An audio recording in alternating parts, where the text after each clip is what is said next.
Ahora nos vamos a conversar con Enrique Romero, es analista internacional y nos va a tratar de contar en pocas palabras, para que entendamos todos, de qué se trata la era Trump.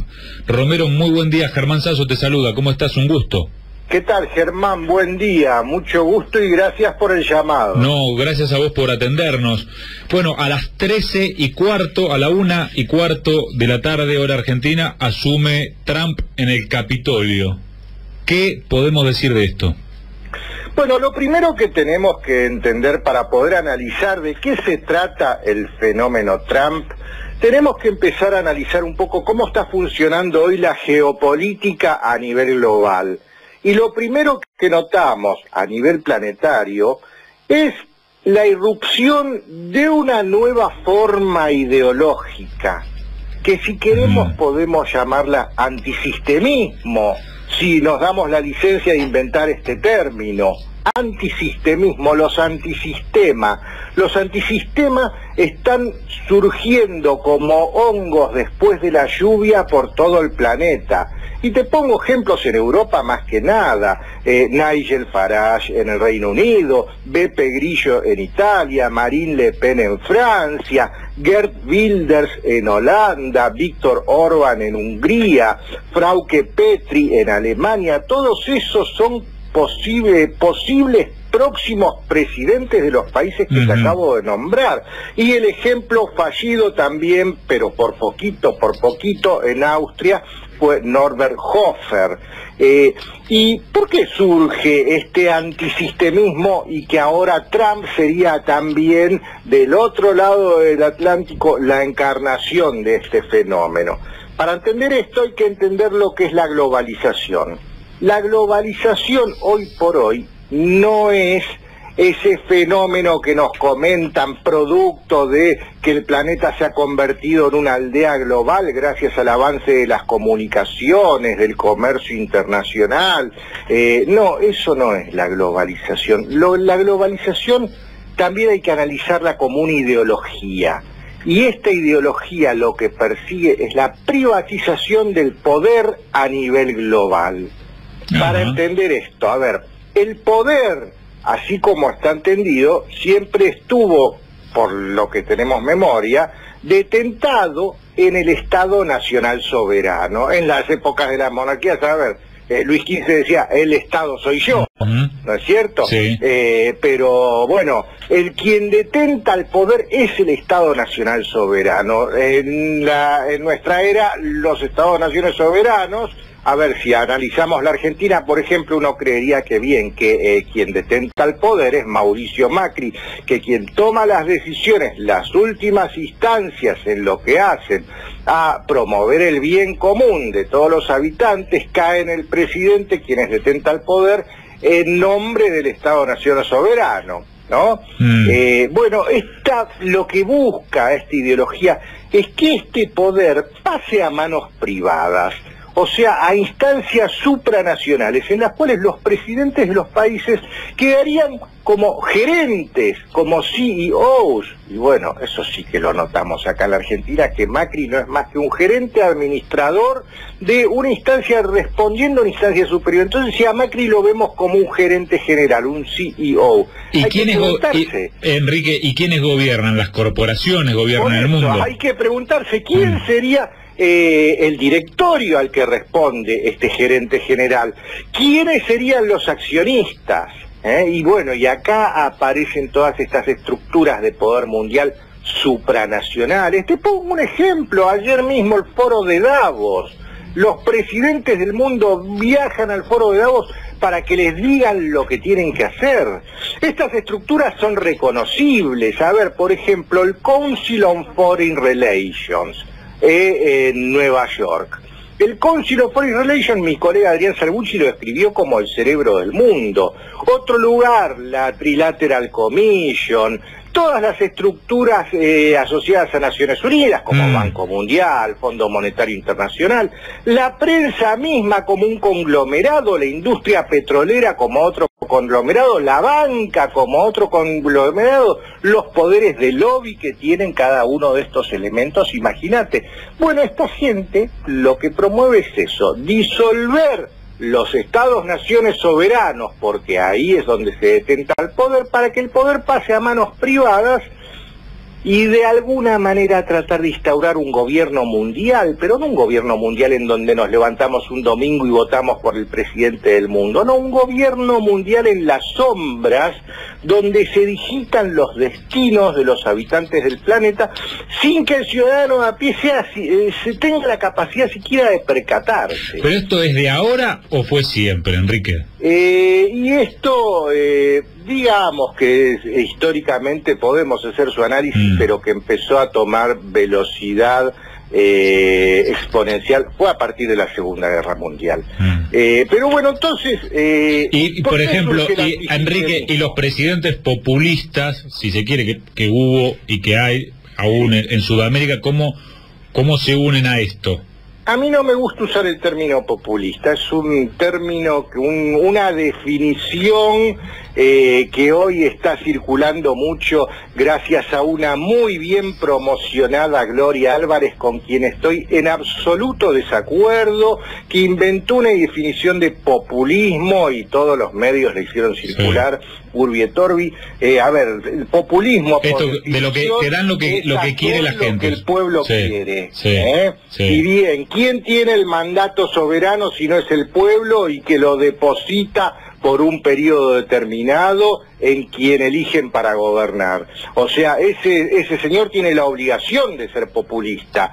Pero esta definición que inventó Gloria Álvarez mezcló el populismo con el ladrón que está gobernando, que es una cosa muy distinta. Si un ladrón gobierna y ese ladrón roba los dineros públicos para promocionar su propia imagen, su propio ego y generar una casta de clientelismo que lo mantiene abroquelado al poder, eso es otra cosa. Es otra cosa. Es otra cosa. Es un delincuente. Es un delincuente que roba y que hay que meterlo preso. Pero el término populismo... Sí. No compremos esa definición de esta muy bien promocionada mujer, que también hay que preguntarse por qué está tan bien promocionada. También hay que preguntarse eso. Pero bueno, claro, lo que ella dice en esa explicación es como que el populismo hace en realidad que le interese el pueblo, pero hacen acciones para la tribuna en realidad. Claro, bien, hacen acciones para su propio beneficio personal, estos señores que acceden al poder. Ejemplos acá sobran, en toda Latinoamérica sobran. Bueno, pero bien, pues déjame terminar de redondear la idea. Si por un lado tenemos esta globalización que busca privatizar el poder a nivel global, y como el mismo Papa Francisco lo definió, se pasó de rosca. Entonces, como reacción lógica, que la gente ya se da cuenta que le duele, entonces surge este movimiento antisistema. La gente que no entiende qué pasa, no entiende nada, pero dice basta, no quiero más, se acabó. Y así van surgiendo estos candidatos antisistema que hoy en los Estados Unidos Trump encarna eso. ¿Qué votó la gente que votó a Trump? A ver, en los Estados Unidos hay 44 millones de habitantes debajo de la línea de pobreza. Es casi la población argentina entera, debajo de la línea de pobreza de los 324 millones de habitantes que son. Cada ciudadano gastó más de lo que ganó para mantener ese famoso estilo de vida americano. El endeudamiento promedio de la gente, el endeudamiento personal, no hablo de la deuda pública, el endeudamiento personal de cada norteamericano en promedio ronda los $65.000 por cabeza. Hay gente que se endeudó. Vive endeudado. Claro, con tarjetas de créditos, préstamos para estudiantes, cambiar el auto todos los años a través del leasing, un montón de deudas. La deuda pública de los Estados Unidos supera el 100% del PBI del propio país. Esta es una cifra de 14,46 billones de los nuestros, millones de millones, es un 14 seguido de 12 ceros, es un número inmanejable a nivel mental. Y así esta gente que siente todo esto y le duele y no sabe por qué, porque nadie lo explica, vota a un personaje que irrumpe Por fuera es un total... A ver, Ned Greenwich, que en su momento fue el presidente de la Cámara Baja de los Estados Unidos, definió a Donald Trump, y diciendo las pocas posibilidades que tenía de llegar a ser presidente, como un outsider, alguien de afuera de la política, alguien que no pertenece a ninguna sociedad secreta, así lo dijo, alguien que no atravesó ningún ritual de iniciación, como si todos los anteriores presidentes que llegaron a la Casa Blanca. Entonces, ¿quién es Trump?, se pregunta. Y ahí sí, ¿qué pasó con Trump? ¿Por qué Trump llega a la presidencia de Estados Unidos? Bueno, la gente se cansó de la política tradicional y dijo, bueno, a ver, busquemos por este lado. Sí, por un lado la gente se cansó, pero así todo, en los Estados Unidos, ¿vale verdaderamente el voto de la gente? A ver, cuando ganó Bush hijo, en realidad perdió, pero se definió su elección final en el estado de Florida, donde gobernaba su hermano. O sea que esta democracia, si es necesario arreglarla, se la arregla, y más que nada en Estados Unidos. Pero la pregunta es ¿por qué este establishment que maneja el mundo, este establishment que maneja la globalización, dejó que un Trump llegue? Y acá hay 3 puntos que, si me dejas analizarlos, es lo más importante de todo. Se quiso que Trump fuese elegido porque tienen en claro que las tensiones globales creadas por la globalización ya no resultan manejables por los medios usuales. Es el famoso "se pasó de rosca" que dijo el Papa. Se hizo la implantación de una figura manejable, mediática, con poca o nula experiencia política, pero lo suficientemente contestataria como para estar dispuesto a imponer medidas extremas que hasta ahora se consideraban impracticables. Ese es Donald Trump. Entonces lo dejaron llegar, un personaje con un ego gigantesco. Sí. Que hacía reality shows. Sí.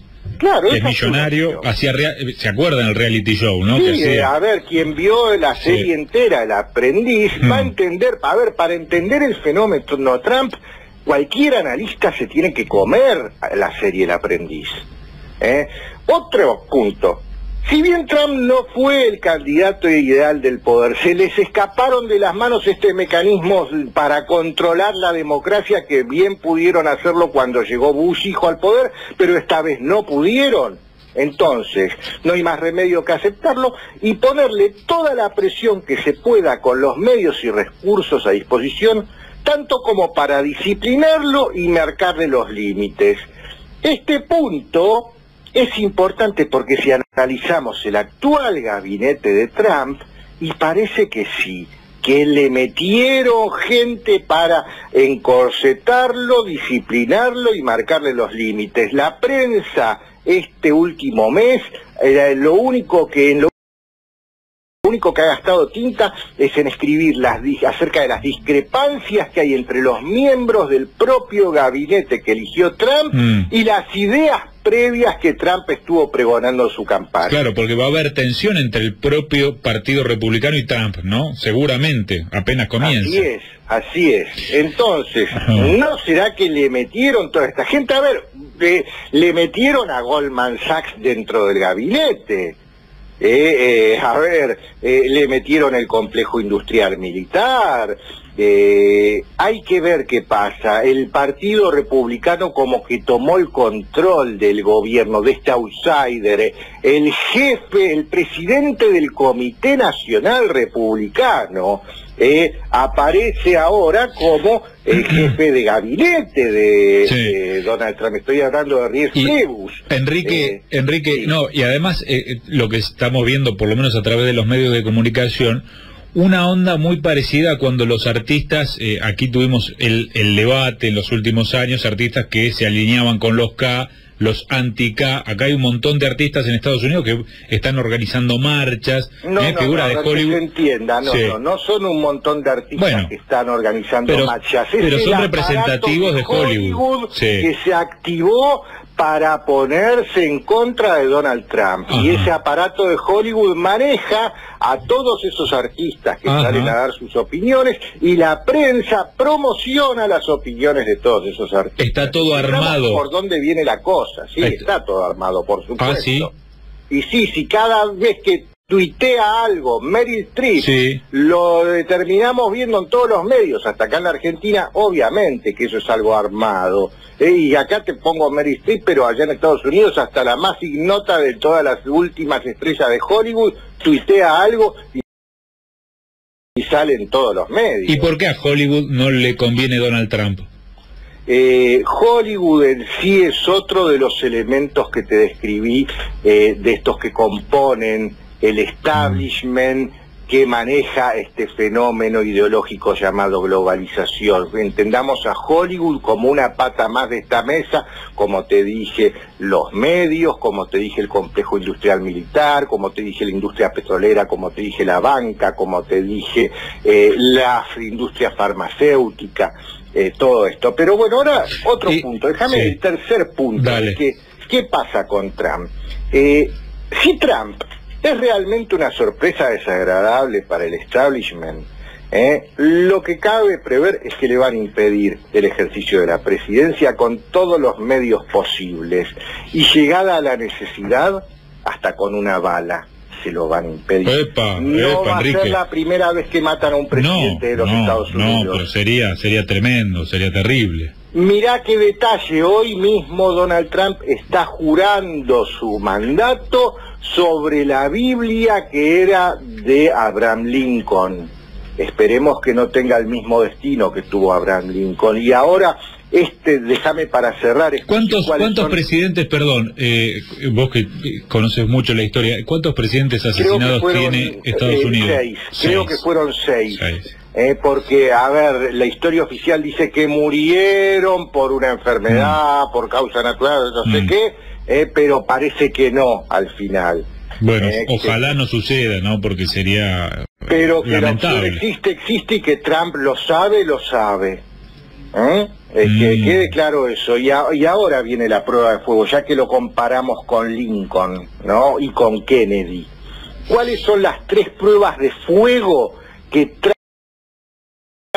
va a tener que pasar para demostrarle al mundo que es el bueno, no que es el malo, que es el títere que dejaron llegar para manejarlo? Las 3 pruebas de fuego, y que esas 3 pruebas de fuego, si las pasa, va a generar la ira del establishment, y el establishment va a buscar la opción de la bala.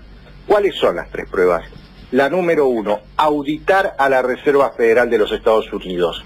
Esta auditoría jamás se hizo desde que se creó en 1913, nunca se hizo esta auditoría, pese a que hubieron un montón de reclamos por parte del Congreso para que se haga, un montón de presidentes pusieron en marcha la maquinaria para que se haga, pero nunca se hizo. El último presidente que intentó sacarle el poder a la Fed de emitir dinero fue Kennedy. Y así le fue a Kennedy. A Kennedy lo mataron por esto mismo. El poder está ahí. No lo mataron por otra cosa. El verdadero poder del mundo está ahí en quien emite la moneda. Y la moneda la emite el Banco de la Reserva Federal, que es un banco privado, no es un banco público como todo el mundo cree. Ese banco privado tiene dueños. Estos dueños hacen usufructo del negocio de imprimir la moneda de los Estados Unidos, prestársela al gobierno, y de ahí aparecen esos 14 millones de dólares de deuda pública que tiene Estados Unidos. O sea, vos decís que a Trump se le va a complicar en serio y hasta pone en riesgo su vida si quiere meter mano en la Reserva Federal y saber cómo son los números o qué hace esta gente. ¿De dónde sale esta deuda de 14 billones de dólares? ¿De dónde sale? A ver, ¿a quién le debemos? ¿Por qué Estados Unidos tiene deuda pública si no necesita pedirle prestados dólares a nadie? ¿Pero qué hay? Los imprime. Pero, Enrique, ¿qué hay? ¿Un vudú ahí en la Reserva Federal? Y sí, es más que un vudú. Más que un vudú, un gurú que lleva siglos manejando la economía del mundo. Pero eso es otra historia, es muy larga para hablarlo ahora. Pero que quede claro. No, yo decía amado vudú. El que manejaba la máquina. Sí, ya sé. Pero quede claro, si Trump decide auditar la Reserva Federal, que es la única manera de arreglar este embrollo económico. A ver, los 44 millones de pobres, los 65.000 dólares que cada estadounidense está endeudado de manera personal, los 14 billones de dólares de deuda pública de los Estados Unidos responden a esto. Enrique, dijiste Reserva Federal, y me imagino que otro de los puntos conflictivos es la CIA. Punto número 2, y en esto tiene que ver totalmente la CIA, investigar y divulgar qué es lo que realmente pasó el 11 de septiembre de 2001. El día 12 de septiembre de 2001, Trump fue entrevistado por todos los medios en su carácter de desarrollador inmobiliario edilicio de la ciudad de Manhattan, ¿no? Él a los gritos decía: quiero que me expliquen cómo es posible que 2 aviones derriben 3 torres.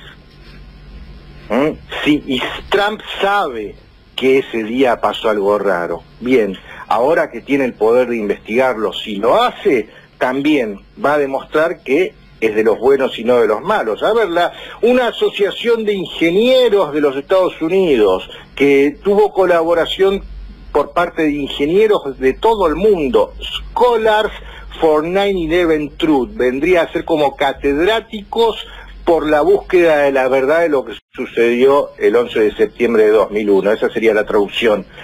Esa comisión determinó que lo que sucedió ahí fue una demolición controlada de las 3 torres. Entonces, ¿quién organizó eso? El famoso trabajo interno, el inside job. Ok, ¿quiénes fueron? El autoatentado. El autoatentado. Ajá. Bien, si Trump investiga eso, se mete en un bolonque. Bueno. Y el último. El último, así cerramos, Enrique. Centrar, priorizar el interés nacional de los Estados Unidos por sobre el interés del Estado de Israel. ¿Por qué esto es central? 2 catedráticos, uno de la Universidad de Harvard, que se llama Stephen Walt, era el decano de la Facultad de Ciencias Políticas de la Universidad de Harvard. El otro se llama John Mearsheimer, que era el jefe de la Cátedra de Ciencias Políticas de la Universidad de Chicago. Mirá el nivel de los 2 catedráticos que te estoy mencionando. Ellos publicaron un informe que se transformó en un libro titulado Política Exterior de Estados Unidos y el Lobby Israelí. Esto lo hicieron en el año 2007. En este informe decían que el Estado de Israel se las ingenia de tal manera para inferir a través de sus organizaciones de lobby dentro del gobierno de los Estados Unidos para que el propio gobierno priorice el interés nacional del Estado de Israel por encima del interés nacional de los ciudadanos norteamericanos. Y por eso Medio Oriente es lo que es, por eso mismo. Y esto lo dicen estos 2 catedráticos de Harvard y de Chicago, y este mismo informe fue apoyado por Jimmy Carter, el expresidente Jimmy Carter, y a raíz de eso escribió un libro titulado Palestina, Paz, no Apartheid. También fue apoyado por el ex asesor de Seguridad Nacional de los Estados Unidos, Silvio Brzezinski. O sea, estamos hablando de un fenómeno del cual nadie se atreve a hablar. Enrique, muy interesante. No por nada, cuando Netanyahu llegó a los Estados Unidos, fue directamente al Congreso a hablarles. Muy interesante tu análisis, un análisis que uno no va a encontrar fácilmente en los que puede escuchar en radio o en televisión o leer en los diarios. Muy interesante, Enrique, seguramente vamos a volver a hablar, vamos a seguir esta historia. ¿Sabes qué pasa? Para entender lo que está pasando en el mundo de hoy, a través del paradigma del establishment, que es el paradigma que se repite en todos los medios, no hay manera de encontrarle la vuelta al fenómeno que sucede hoy. Para entenderlo hay que hacerlo desde afuera de ese paradigma. Y fuera de ese paradigma, la verdad, somos poquísimos los que estamos. Somos los que tuvimos la suerte de formarnos gracias a la irrupción de la Internet. Antes de la irrupción de la Internet, esto tal vez hubiera sido imposible. Enrique, te agradecemos mucho, te mandamos un abrazo, gracias. Gracias a ustedes y quedo a total disposición. Gracias. Y esperemos que la opción de la bala nunca le llegue. Ojalá que no, ojalá que no. Gracias, hasta ahí la palabra de Enrique Romero, analista internacional. Fuerte el análisis, fuerte el análisis que acaba de hacer Enrique Romero. Puede terminar Trump, si rompe con algunos esquemas, con una bala en la cabeza, si quiere sacar los pies del plato, más o menos. Eso es lo que dijo Romero, muy bien explicado. 9 de la mañana, 1 minuto, rápido al móvil, antes de las noticias.